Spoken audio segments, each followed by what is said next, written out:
North Korea threatens US with nuclear retaliation. North Korea has threatened a nuclear response. Kooriyaan kaabaa bulchiinsa Tiraamp jalatti sochii waraana Ameerikaa hammaataa dhufeefi dursisa Ameerikaa irraa akka malee dabalaa dhufeef deebii wal madaaluun qaba jetteem. Ameerikaan xiyyaarota waraanaa ishee boombii ulfaataa tokko baachisuudhaan dhaabbata niikuleeraa barbadeessuu akka barbaaddu irra deddeebiin daangaa Kooriyaa kaabaa irra balaliisuu itti fufteem. Akkasumas shaakala waraanaa gurguddaa biyyoota masaanuu Kooriyaa kaabaa ta'anii Jaappaanii fi Kooriyaa kibbaa waliin taasisaa kan jirtu yoo ta'u, Kooriyaan kaabaa immoo albeen abbaa qalee akkuma jedhamu doorsisa Ameerikaa kanaaf deebiin qaba jettiin. Kooriyaan kaabaa bulchiinsa Tiraamp jalatti kaka'umsi waraana Ameerikaa waraanaaf qophaa'uu isaa balaaleffateem.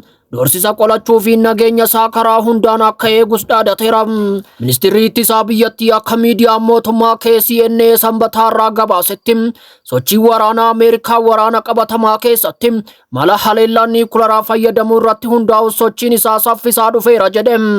Ministeerichi Ameerikaa fi michoonni ishee naannoo nagaa hin qabne keessatti waraana isaanii yeroo hunda mul'isaa jiru jedheera.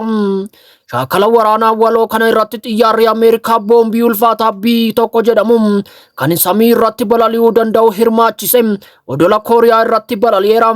Kana kan arge ministeerri ittisaa Kooriyaa kaabaa ibsa kennuuf sakandii itti fudhanne ture. Ija barbaree fakkeessuun gadi kan ba'e ministeerichi nuti hirree dheeraa qabnuun diinota keenya ni jilbiifachiifna. Diinonni keenya yoo lola kan barbaadan ta'es nuti fiishkaa afuufuuf qophiidha kan jedhani ministeerri ittisaa Kooriyaa kaabaa. Garuu wanti dagatamuu hin qabne meeshaan niikuleeraa Waashingtan DC hammatee dhungachuu danda'u qabna jechuun qoosanii. Ministeerri ittisaa Kooriyaa kaabaa Ameerikaa fi michoonni ishee jala jiran kaka'umsa waraanaatiin nageenya naannichaa balaadhaaf saaxilaa kan turan yoo ta'u, garuu dandeettii waraanaa mataa ishee fayyadamuun balaa dabalaa dhufe kana akka qolattu hubachiiseera. USA meeshaa waraanaa gurguddaa shaakala irratti agarsiisuun Kooriyaa kaabaa oomisha niikuleeraa irraa bilisa gochuu barbaaddi. Yaa ta'u malee Kooriyaan kaabaa kanaaf waan jilbiifattu hin fakkaatu. Bulchiinsi Ameerikaa ammaa kun dandeettii waraanaa isaa baha giddu galeessaa fi Kooriyaa kaabaa irratti agarsiisuuf jarjaraa kan jiru fakkaata.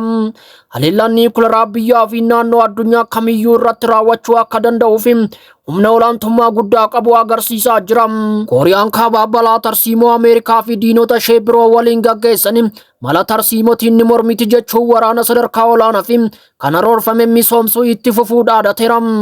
Akkasumas humna waraanaa niikuleeraa ofirraa ittisuu dabalate abbaa biyyummaa saba isaa Ameerikaa fi michoota isheetiin doorsisa mudate eeguuf akka itti fayyadamu ibseera.